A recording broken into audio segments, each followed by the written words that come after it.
My family kicked me out when I turned 18 because of my refuse to pay rentals for my own house, but then I came back.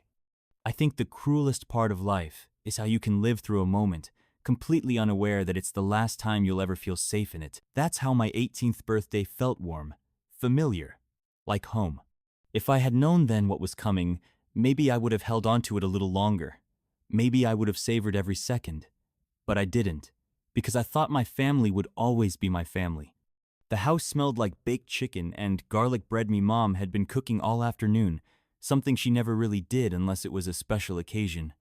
My dad was setting the table, moving with the kind of quiet energy that meant he was actually enjoying himself. My little sister Emily sat on the couch, glued to her phone, half listening to the conversation but mostly scrolling through whatever was more interesting than us. "Happy birthday, bud," my dad said, clapping me on the back as I took my usual seat at the dining table. 18, my mom added as she set a steaming dish in the middle of the table. "A man now." I grinned. "I guess so." "Well, you don't sound too sure about it," my dad chuckled. I shrugged. "Just doesn't feel any different, you know?" I meant it. I felt the same as I did yesterday and the day before that. Nothing had changed. I still woke up in my room, still had the same family, still had the same life. I thought turning 18 would feel like some big moment, but instead, it just felt like another regular day. But maybe that was the real trick about growing up. The changes don't come with flashing signs. They sneak up on you quietly, hiding in normal moments, waiting until you're far enough away to turn around and see that everything is different. The dinner itself was nice. My dad told stories about when he was my age, how he used to work at a gas station and spent all his money on fixing up an old car. My mom laughed at all the right parts, and even Emily looked up from her phone once or twice to roll her eyes at him. It felt like we were just a normal family. I laughed, ate until I was stuffed, and forgot about everything else for a while. Then came the cake. Chocolate, my favorite. My mom lit the candles, and for a second, I felt like a little kid again. "Make a wish," she said with a smile. I closed my eyes, but I didn't have anything grand to wish for. No big dreams, no impossible desires. I just wanted things to stay the way they were, to keep sitting at this table, with these people, feeling like I belonged. When I opened my eyes, I blew out the candles, and my mom asked, "What did you wish for?" I smirked. "Can't tell you, or it won't come true." Everyone laughed. My sister muttered something about how that was such a kid answer. My dad ruffled my hair, and for a moment, everything was perfect. But now, looking back, I realized that was the last time I ever felt truly at home. Because my mom had already made up her mind about me. A week after my birthday, the warmth of that night was already gone. It wasn't immediate, there was no grand announcement, no sudden shift, but something had changed. At first, it was little comments. My mom would casually mention how 18 is an important age, or how I needed to start thinking about responsibilities. My dad, ever the peacekeeper, would nod but never push. Emily didn't care, she had her own world, her own life. Then the comments turned into conversations. "So," my mom said one evening as we cleared the dinner table, "have you thought about getting a job?" I blinked. "I mean, yeah, but I still have school." My mom let out a small sigh, like she was already tired of the discussion. Plenty of people work while finishing high school. My dad, who had been flipping through the mail, finally looked up. "Let's not pressure him, okay? He just turned 18. My mom shot him a look. "I'm not pressuring. I'm just saying it's time he started contributing." I could feel the shift in her voice. This wasn't a suggestion. This was an expectation. I didn't argue. Maybe she was right. Maybe it was time. So I applied. I sent out a bunch of applications to grocery stores, fast food places, retail shops, anywhere that would take a kid with no experience. The first few places didn't even call back. The ones that did told me they'd keep my application on file. 2 weeks passed. My mom's patience ran out. At dinner one night, she set her fork down and looked directly at me. "So, did you find anything?" I chewed slowly, knowing no answer would satisfy her. Still waiting to hear back. "You're not trying hard enough." My dad cleared his throat. "Come on, he's trying. These things take time." But my mom didn't want to hear it. It's not just about trying. It's about doing. He needs to learn how the real world works. I stared at my plate. I know how it works. Oh, really? She scoffed. Because right now, it looks like you're sitting here every day, doing nothing while we pay for everything. Silence. I could feel my dad tense up beside me. Emily, oblivious or maybe just tending to be, kept scrolling on her phone. I wanted to argue. I wanted to tell her I was doing everything I could, that it wasn't that easy, that I wasn't just sitting around waiting for something to fall into my lap, but I didn't say anything because I already knew where this was going. And I was right. A few nights later, as I was getting ready for bed, my mom knocked on my door. She didn't wait for an answer before stepping in. "We need to talk," she said, arms crossed. I sat on the edge of my bed, bracing myself. "Your dad and I have decided it's time you start paying rent." I felt my stomach drop. "What?" "You're an adult now," she said, like it was the most obvious thing in the world. "Adults pay their way. If you want to keep living here, you need to contribute." "How much?" I asked, my voice quieter than I wanted it to be. $300 a month. 300. More than I even had in my savings. I felt like I'd been punched in the gut. "I don't even have a job yet." "Then you'd better find one fast." I looked past her, hoping my dad would be standing in the hallway, telling me this was some kind of mistake. But he wasn't there. "Mom, I tried," but she shook her head. "I'm not in the mood to discuss this," she said, already turning to leave. "Figure it out." And just like that, the last bit of home I had left started to disappear. I don't know why, but I still held on to the idea that maybe my dad would step in, that he would talk to my mom and make her see how unfair this was. He wasn't a confrontational guy, but he was reasonable. If anyone could make her change her mind, it was him. But that hope shattered one night when I overheard them talking in the kitchen. I had just gotten back from a long, exhausting day of job hunting. Another string of rejections. I was heading to my room when I heard my dad's voice low, tired. "I just don't think this is fair," he said. I stopped in the hallway, just out of sight. "He's 18, Mark," my mom said, her voice sharp and final. "It's time." "He's still in school," my dad pushed back. "Most parents don't just throw their kids out the second they turn 18. "I'm not throwing him out," she snapped. "I'm making him responsible. If we keep coddling him, he's going to end up living here until he's 30. He's our son." My dad's voice was quieter now. "And that doesn't mean we have to carry him forever." There was a long silence. Then, my mom spoke again, her tone dripping with frustration. "Meanwhile, we're still paying for everything Emily wants. New clothes, new phone, her dance classes. Why? Because she's actually doing something with her life." That hit harder than anything else. I had always known my sister was the favorite. I had accepted it a long time ago. But hearing it so plainly, so cruelly, made my stomach twist. I wasn't mad at Emily. She wasn't the problem. She was just a teenager, living her best life. But while she got to go out with friends, got new things handed to her, got praised just for existing, I was being told to pay rent or get out. I didn't hear my dad's response. I didn't want to. I turned, walked to my room, and shut the door. That night, as I lay awake staring at the ceiling, something inside me shifted. Up until then, I had been trying to prove to my mom that I was doing my best, that I was trying, that I was worth something. But now I just wanted to leave. I packed my things in silence. No dramatic goodbye, no confrontation, just quiet acceptance that I wasn't wanted here anymore.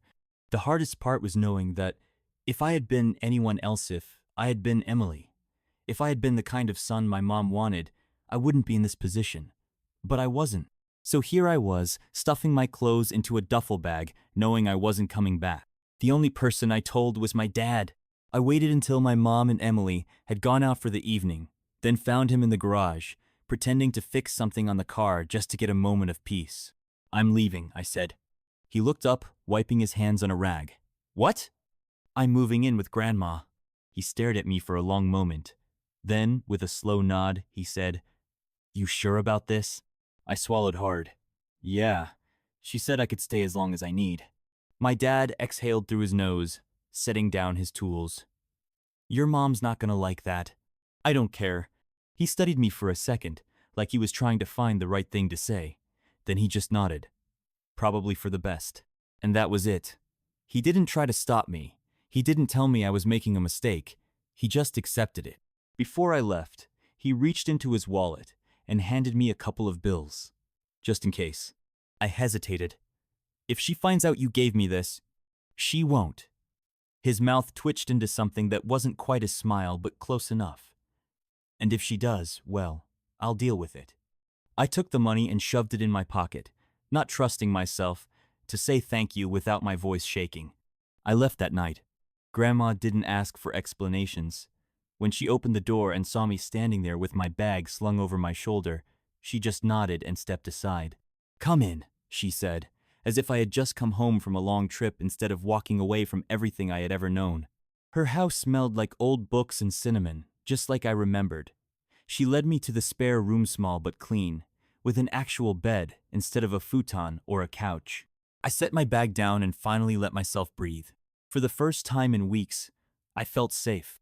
Living with my grandma was peaceful, but peace didn't pay the bills. At first, it felt like I had finally escaped the constant weight of expectations and disappointment. She never nagged me about getting a job, never made me feel like a burden. If anything, she seemed genuinely happy to have me around. But I knew I couldn't stay like this forever. I spent weeks applying for jobs. Grocery stores, fast food, gas station, anywhere that would take me. And for weeks, I heard nothing but rejections.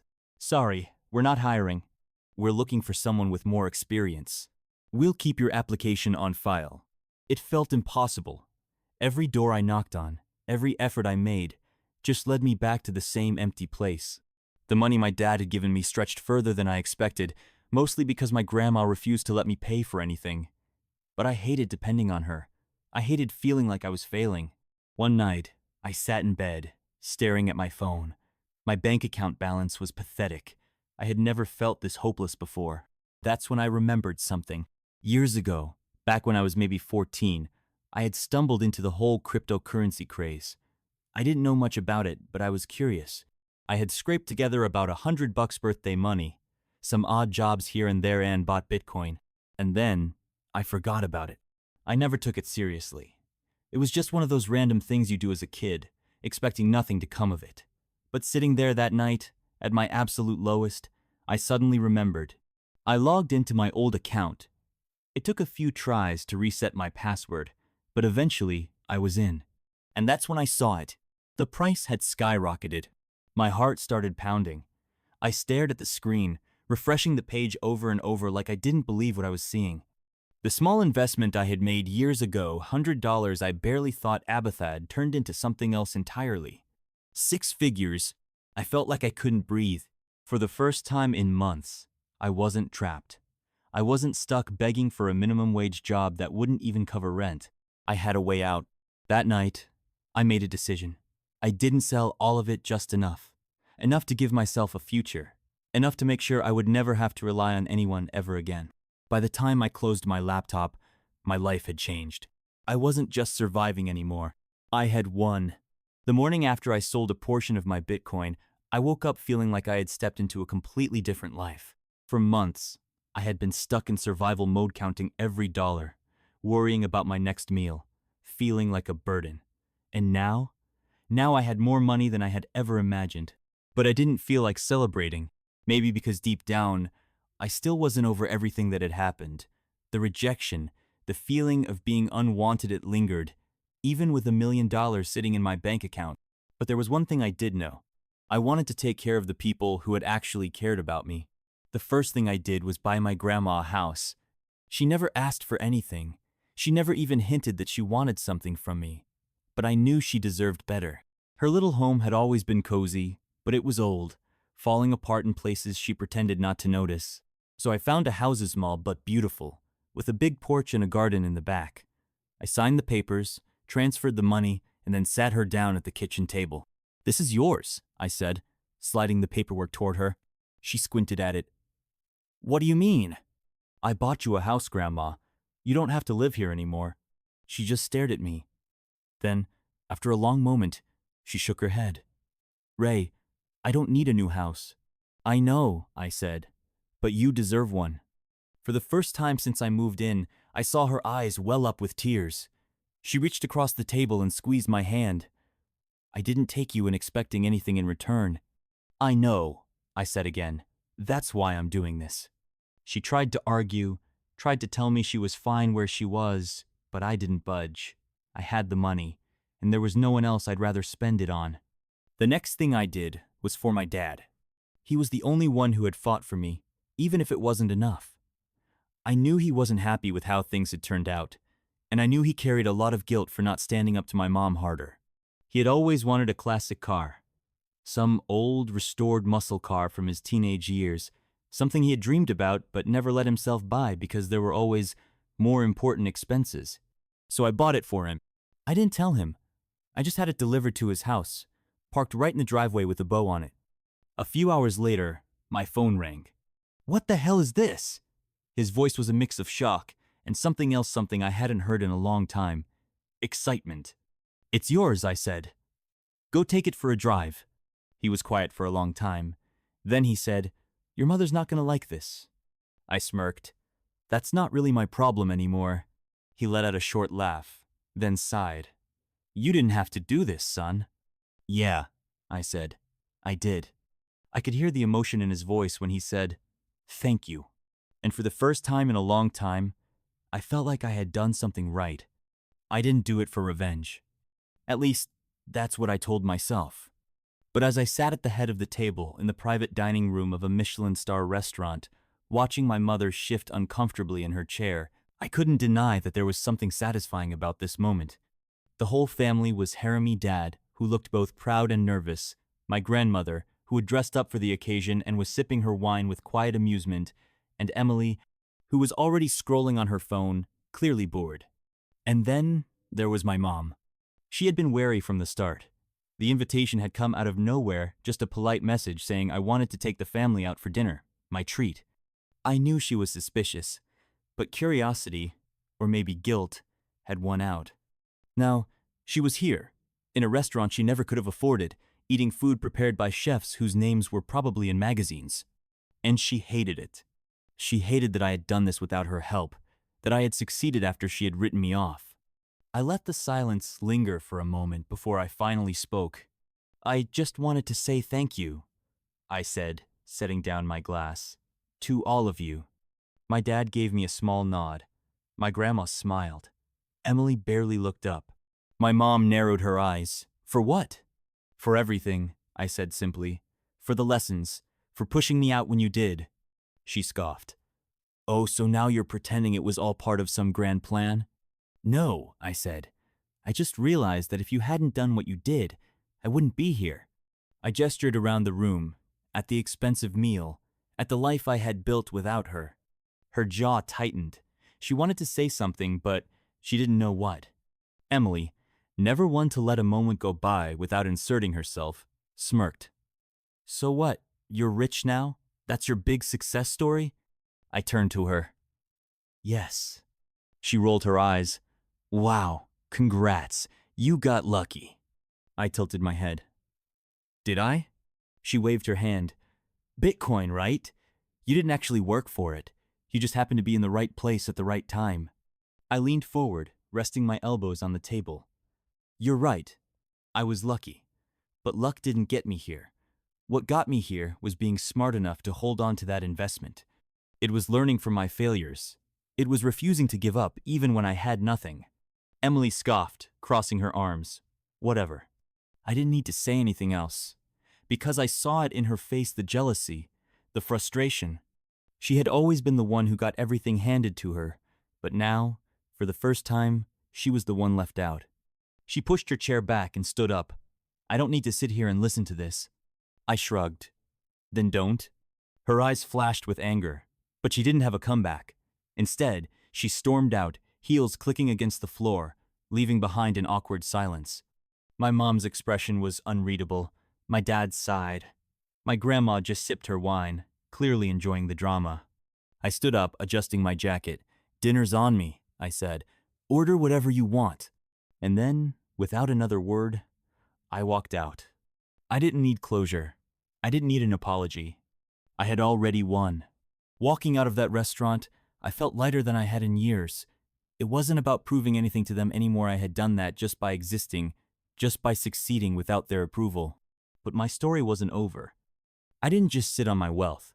I knew that money, no matter how much, could disappear if I wasn't smart. So I invested, not just in stocks or crypto, but in something real, something that gave me purpose. Update 1. Thank you guys for support. Lots of people asked for an update. What was next? So here you are. I opened my own business. At first, it was small, a tech startup focused on online security. I'd always been good with computers, and with the rise of cyber threats, I saw an opportunity. I hired a small team, people who had been overlooked the way I once was, and together, we built something meaningful. And it worked. Within 2 years, the company took off. We landed big clients, got media attention, and before I knew it, I wasn't just that guy who got lucky with Bitcoin. I was a successful entrepreneur, a self-made man. But the best part? I finally had the freedom to take care of the people who had always been there for me. My grandmother settled into her new home beautifully. She spent her mornings gardening, her afternoons reading on her sunlit porch, and every now and then, she'd call me just to remind me how proud she was. "Did I ever tell you," she'd say, "that I always knew you'd make something of yourself?" "Yes, Grandma," I'd laugh. 100 times. She never got tired of saying it, and I never got tired of hearing it. As for my dad, he finally let himself be happy. He took early retirement, spent his days fixing up the car I bought him, and even started traveling, something he had never been able to do while tied down by my mom's constant demands. Speaking of my mom, well, she didn't change. I rarely saw her after that dinner, and when I did, it was only because she needed something. She never said outright that she regretted how she treated me, but I could see it in her eyes. There was a flicker of realization, of maybe I should have been better, but she was too proud to say it out loud. And then there was Emily, my sister, the golden child, who had never faced a real struggle in her life until now. Without the constant handouts, she floundered.